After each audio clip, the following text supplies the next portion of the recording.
What's up, guys? It is the Bluebloods, and we are here with another 2-minute drill. This one is for February 18th, 2021, man. And we only have one storyline here, man. We've been putting out a lot of content. Our interview with David Korn is out today, and I want y'all to listen to that. Listen, we ran into some problems with Anchor. I'm gonna be straight up with y'all. And it's really hard posting 2 episodes a day on the RSS feed. It messes up downloads, and some people don't get one episode or the other. So we're only going to post the audio version of this on Anchor, on Apple Podcasts, stuff like that, when we don't have a main episode for the Blue Blood. So if you want to catch the 2-minute drill every single day, go ahead, subscribe to our YouTube channel, and you can catch this 5 days a week. You can catch the audio version about 3 days a week when we don't have an interview or something else going up in terms of audio. But let's go ahead and kick this off, man. We have one storyline, but it is a huge one. And it is Zach Wilson. It's in regard to Zach Wilson and Trevor Lawrence. And Matt Miller of the Draft Scout may have set the college football and the NFL draft world on fire today, as he reported that multiple teams preferred Zach Wilson, BYU quarterback in this draft, over Trevor Lawrence and Clemson, coming out of Clemson at quarterback.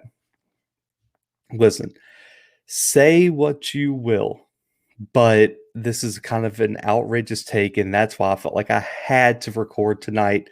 And the scouts quote in the report, guys, this was the last sentence in the report, is that I'm seeing Patrick Mahomes at Texas Tech all over again. Yes, the Patrick Mahomes that won MVP, the Super Bowl champion Patrick Mahomes that has been to 2 straight Super Bowls in his 3-year career, and was one game away from going all 3 of his years starting to the Super Bowl. That Patrick Mahomes. And I want to talk about Wilson. Okay. He exploded onto the scene this year for BYU. He had 2 mediocre seasons, I would say, before this at the helm of the program. In 18 and 19, 2018, 2019, it combined, he had 3,900 yards passing, 23 passing touchdowns, 12 interceptions, and 5 rushing touchdowns. 2020, 3,600 yards passing just in this one year, 33 passing touchdowns, 3 INTs, and 10 rushing touchdowns there. That is a huge jump in production. Dropped his interceptions by 9, had doubled his rushing touchdowns, 10 more passing touchdowns, almost had the exact same number of passing yards. So this was such a large jump in production for Wilson, and he has prototypical NFL size. He's 6'3", 210 pounds about. He has the athleticism to make just about any play, and that's what the scout was talking about. He said that the running around the pocket, the ability to make throws across his body, hit receivers way down across the field, was really what reminded him of Patrick Mahomes coming out of Texas Tech. Now, on the other hand, guys, we have Trevor Lawrence. Does he need an introduction? If he does, let me know, because I don't think he does. And he had 3 spectacular years at Clemson. He's a 2-time Heisman finalist, 2018 national champion, 3 college football playoff appearances in his 3 years starting. He's thrown for over 10,000 yards in his career, 90 passing touchdowns, only 17 interceptions in those. And let's just look at the feats that he has. 3 straight years, all 3 years, over 3,100 yards passing, including this one where I think he only played 10 games, if I'm not mistaken.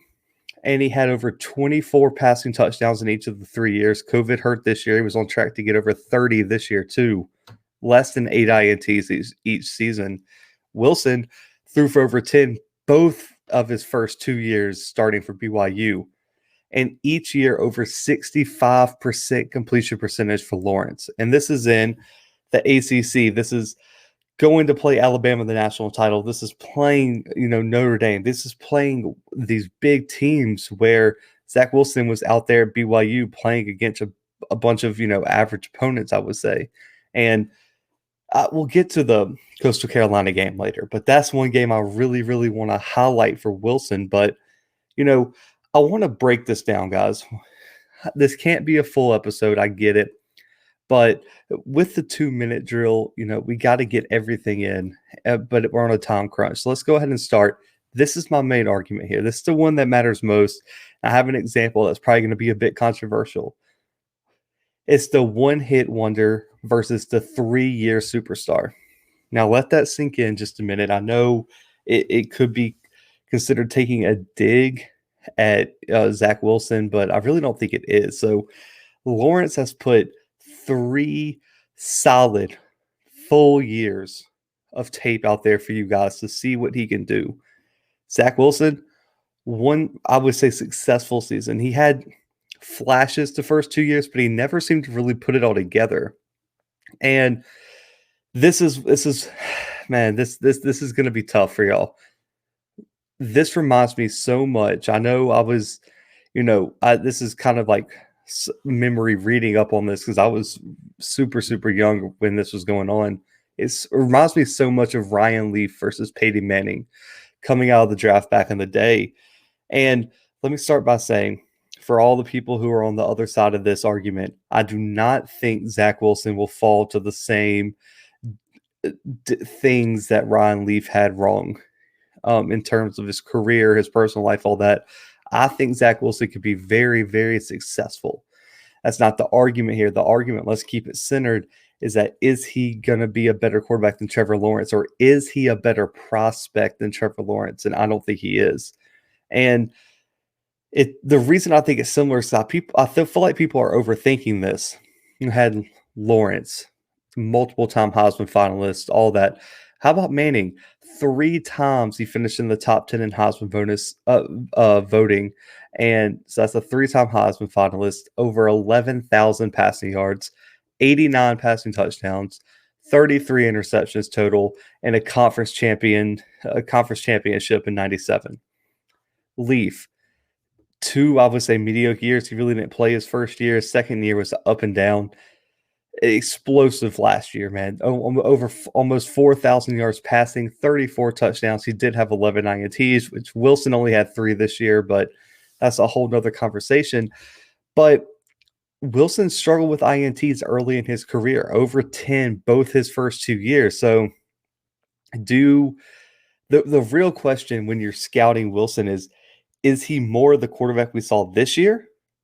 Or is he more of the quarterback we saw the first 2 years that he was playing? I get it. He was a freshman his first year, so we probably could take that out of account. But, man, that sophomore year was just as rough.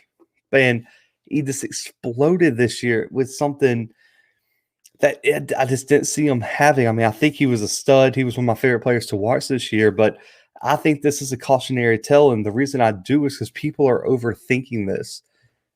Why? Like, I have no problem with Wilson going second. I think he could be a better quarterback. I think he might be a better quarterback than Fields. But, man, to put him over Lawrence this early and say, man, I would use that pick on a 1-year wonder per se in Zach Wilson over Trevor Lawrence. I just I can't see it, guys. I really, really can't. I've really tried to look at both sides of the argument and just put my finger on, like, what am I missing here? And I really can't tell you guys what I'm missing here. And this is a point I saw over Twitter. I've seen some NFL scouts talk about, and I really, really agree with it. I really like it.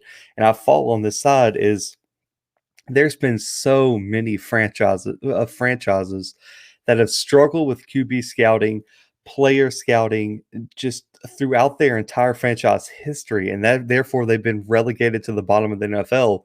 The obvious one, the Browns, almost 30 starting quarterbacks in like less than 20 years, man. That is, I mean, that is the pinnacle. If you're looking at for a pinnacle of we can't scout a QB to save our life. And you might be thinking I'm being unfair. I'm a Dolphins fan. Say what you will about that. My parents raised me wrong in terms of NFL teams, but the Dolphins, 22 quarterbacks, including Tua, since Marino retired. That was in 99, I believe, 99, 2000-ish era. 22 quarterbacks. They couldn't do it. The point is that there's some franchises and scouts that really can't get this right. And this seems like one of the things where, yeah, might be a few scouts out there that think this, but who are they? I, as I know, some people, Shannon Sharp on his feed and other people say this is these like the stuff you say where you don't attach your name to it makes me question if you really believe it. Is this just a headline? Is this just you being a contrarian? Is this just trying to generate some storylines for the NFL media world, the college football media world? I mean, here I am sitting talking about it on the 2 minute drill. Do you actually believe that, or is this just you talking, out of pocket about something? And listen, I want to say this: do not overthink it. Film does not lie. Success does not lie. And there's a reason Lawrence is going to go down as one of the most talented and or most accomplished quarterbacks of our lifetime in college football. In terms of pure talent, I would say he might be the greatest quarterback of all time in college football. Say what you will, that's up for debate another episode. We have a lot of 2 minute drills coming down the pipeline. We're working on some live stream stuff. Maybe that'll be one we live stream. But Lawrence is no question the best player in this draft, guys. He might be the best quarterback since Andrew Luck. I wasn't super high on Andrew Luck. He turned out to be all right, I guess. He never achieved the level of success that I think the Colts wanted him to have.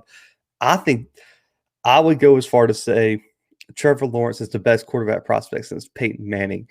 Arm strength, accuracy, anticipation, mobility, athleticism, leadership. I mean, the list goes on and on and on. He has the size 6'6", 220, can run like a deer in open field. Those read option plays from the ACC championship this year and the Fiesta Bowl last year against Ohio State, just spectacular plays. No one knew he could run like that. Those strides are elite. This kid is a hyper athlete. This kid is one of the best quarterbacks in my lifetime that I've ever watched. And he has excellent decision making. He has leadership qualities. He was the leader of that Clemson team. You saw what he did with the Black Lives Matter movement. You saw what he did in terms of getting a college football season reinstated. This kid can be your franchise quarterback. I don't know if you say the same about Zach Wilson. And, he has winning intangibles. He's won everywhere he's been. Guys, this is a kid that I believe he lost 2 high school games in his entire high school career. He lost, 3 now in terms of 3. And it's really 2 because he didn't even start the one game Clemson lost. So he lost 2 games, both in the playoff, one of the national championship to probably a historically great LSU team that might go down as the greatest team ever. So I don't know what else you want from him, what you want him to do. I think he got robbed of the Heisman. I mean, and listen, hear me out. If he starts those first 4 games for Clemson in 2018, I think he might win the Heisman as a true freshman. The stats in those first 2 in that first year, man, 30 touchdowns, and he didn't even start the first 4 games of the year until they benched Kelly Bryant. That is the type of athlete, the type of quarterback that I am trying to get across here. He has winning intangibles, like I said, and he's a locker room magnet. And what I mean by that is he can keep your locker room together. The Jags draft him. They already have turmoil because Urban Meyer does not think through his coaching staff decisions. He can bring that locker room together and make them feel like they can achieve something special. I think he's a no-brainer pick at number 1. Listen, now, I know I'm already at 14 minutes on this, so we're about to wrap this up. But the last thing I want to leave y'all with, do not overthink this decision. If you're a scout, if you're an analyst like me, anything like that, or if you're just an average fan, whatever it is, do not overthink this. You don't have to be a contrarian to be cool anymore, man. It's okay to say Trevor Lawrence is a good quarterback because guess what? He is. He is the best quarterback in this draft. He would be the best quarterback last year and the year before and probably the year before. That's just the bottom line here, guys. And on that point, man, we're going to wrap up this 2 minute drill, man. February 18th, 2021, man. We appreciate y'all tuning in, man. Brandon's going to be back on here soon. The snow down in Louisiana got his power knocked out, so y'all will see him very soon. Make sure to check out our interview with Dave Korn, Virginia play-by-play, voice of the Cavaliers, man, out now on all audio platforms. This 2 minute drill will be exclusively on YouTube because we have an interview coming out. We may post it, later on. That way we can get y'all on. But make sure you subscribe to our YouTube channel. Turn your post notifications on. It's the little bell down there. Hit that. That way y'all can be notified anytime the next 2 minute drill comes out. We have a playlist on here, the 2 minute drill. You can catch up on all the episodes. This is episode 3 of it.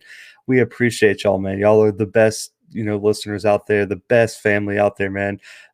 Remember, guys, before I head out, post notifications on. It's the little bell down there. Hit the subscribe button so y'all can follow everything we do here on the Blue Bloods. But guys, until tomorrow, man, we are out.